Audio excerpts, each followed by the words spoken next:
বাঘাইছড়িতে বর্ণাঢ্য আয়োজনে দেশীয় ফল উৎসব 2026 উদ্বোধন। বিস্তারিত দেখুন মোহাম্মদ আসিফ ইসলাম সাইফের প্রতিবেদনে।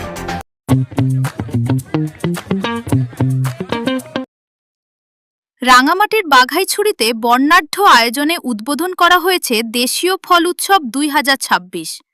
রবিবার সকালে উপজেলার অ্যাডমিনিস্ট্রেশন স্কুল অ্যান্ড কলেজ প্রাঙ্গণে অনুষ্ঠিত এ উৎসবের অ্যাডমিনিস্ট্রেশন স্কুল অ্যান্ড কলেজের ভারপ্রাপ্ত প্রধান শিক্ষক সক্রেটিস চাকমার সভাপতিত্বে উদ্বোধন করেন উপজেলা নির্বাহী কর্মকর্তা আমেনা মারজান।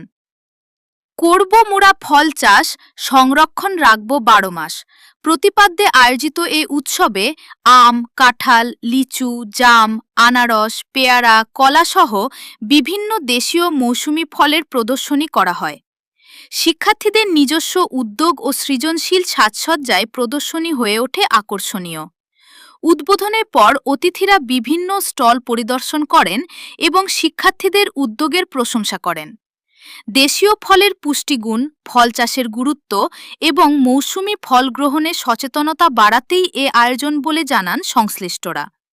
শিক্ষার্থী, শিক্ষক ও অভিভাবকদের স্বতঃস্ফূর্ত অংশগ্রহণে উৎসবটি প্রাণবন্ত ও উৎসবমুখর পরিবেশে সম্পন্ন হয়।